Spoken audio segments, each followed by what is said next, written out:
আসসালামু আলাইকুম। জানিয়ে দিব এই মুহূর্তে হাতে পাওয়া সর্বশেষ ভয়ঙ্কর কিছু আন্তর্জাতিক আপডেট। বাংলা সংবাদ শুরুতেই থাকছে সংবাদ শিরোনাম। শুরুতেই জানিয়ে দিব ভারত পাকিস্তান সংঘাতের চিহ্ন যেভাবে বহন করছে সীমান্তের পরিবারগুলো। জানিয়ে দিব ইসরায়েলকে কঠোর হুঁশিয়ারি যুক্তরাজ্য, ফ্রান্স ও কানাডার। এরপর রয়েছে পাকিস্তানের পাশে থাকায় চীনের প্রশংসা ইসহাক দারের। সর্বশেষ থাকছে গাজায় ইসরায়েলি হামলায় চলছেই নিহত 126। এতক্ষণ শুনছিলেন সংবাদ শিরোনাম, এবার বিস্তারিত। প্রিয় দর্শক, আপনি যদি এই চ্যানেলে নতুন হয়ে থাকেন, ভিডিওটি দেখতে দেখতে চ্যানেলটি সাবস্ক্রাইব করে আমাদের সাথেই থাকুন। ভারত পাকিস্তান সংঘাতের চিহ্ন যেভাবে বহন করছে সীমান্তের পরিবারগুলো। 16 বছর বয়সী নিমরার ঘুমটা কয়েক মুহূর্ত আগেই ভেঙে গিয়েছিল একটা ভারতীয় মিসাইলের শব্দে। বাড়ির বাইরে এসে দাঁড়িয়েছিল সে, পা যেন আর নড়ছিল না নিমরার। পাকিস্তান শাসিত কাশ্মীরে নিমরাদের বাড়ির কয়েক মিটার দূরের মসজিদে ততক্ষণে আঘাত করেছে ওই ভারতীয় মিসাইলটা। চোখের সামনেই সে দেখেছিল যে মসজিদের একটা মিনার ভেঙে পড়েছে মিসাইলের আঘাতে। আঘাত যে ওর নিজের বুকেও লেগেছে সেটা বুঝতেই পারেনি নিমরা।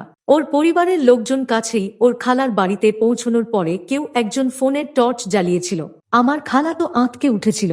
আমার জামায় তখন রক্ত। আসলে জামার রংটা ছিল সাদা আর গোলাপি, কিন্তু ততক্ষণে জামাটা যেন কেউ লাল রঙে চুবিয়ে দিয়েছে। আমি আগে কখনো দেখিনি এরকম, বিবিসিকে বলছিল নিমরা। ওর কথায় আমিও দৌড়চ্ছিলাম, কিন্তু পুরো সময়টা বুকে একটা হাত চেপে রেখেছিলাম। আমার মনে হয়েছিল হাতটা সরালে ভেতর থেকে সবকিছু বেরিয়ে আসবে। পরে জানা গিয়েছিল যে ওর হৃৎপিণ্ডের খুব কাছে একটা ধারালো টুকরো গেঁথে গেছে।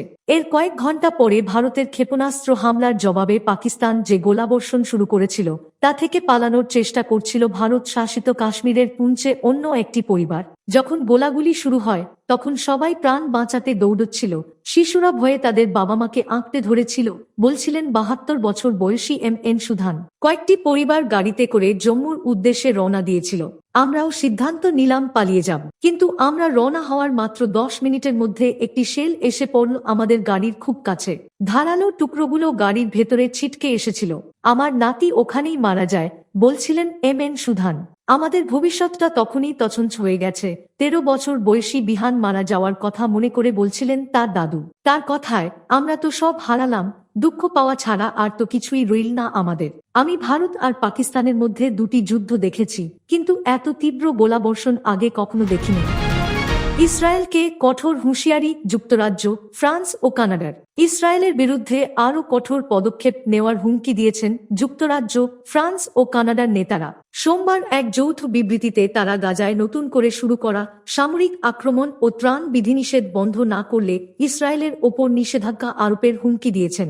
খবর আল জাজিরা ও টাইমস অফ ইসরায়েলের। খবরে বলা হয় এই 3 দেশের নেতারা অবিলম্বে গাজায় সামরিক অভিযান বন্ধ এবং আরও মানবিক সাহায্য প্রবেশের অনুমতি দিতে ইসরায়েলের প্রতি আহ্বান জানিয়েছেন। তারা রবিবার ইসরায়েলের পক্ষ থেকে সীমিত সংখ্যক ত্রাণ সহায়তা প্রবেশের ঘোষণা সম্পর্কে বলেছেন, এটি সম্পূর্ণ অপর্যাপ্ত এবং গাজার সাধারণ মানুষের প্রতি সহায়তা দিতে ব্যর্থ হওয়া অগ্রহণযোগ্য।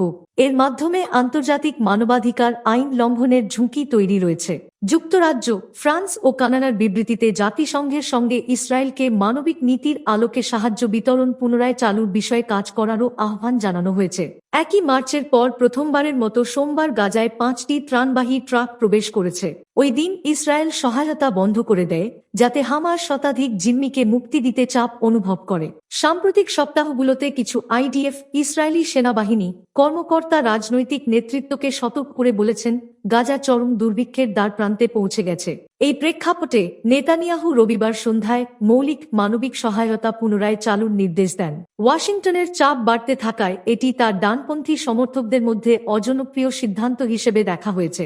তবে ইসরায়েলের প্রধানমন্ত্রী বেনিয়ামিন নেতানিয়াহু এই বিবৃতির জবাবে বলেছেন, লন্ডন, প্যারিস ও ওটোজা 7 অক্টোবরের ইসরায়েলের ওপর গণহত্যামূলক হামলার জন্য বোর্ড পুরস্কার দিচ্ছে এবং ভবিষ্যতে আরও এমন নৃশংসতার আমন্ত্রণ জানাচ্ছে।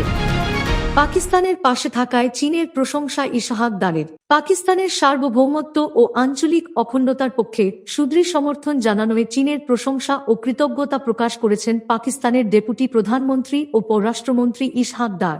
মঙ্গলবার পররাষ্ট্র মন্ত্রণালয়ের এক বিবৃতিতে তথ্য জানানো হয়েছে।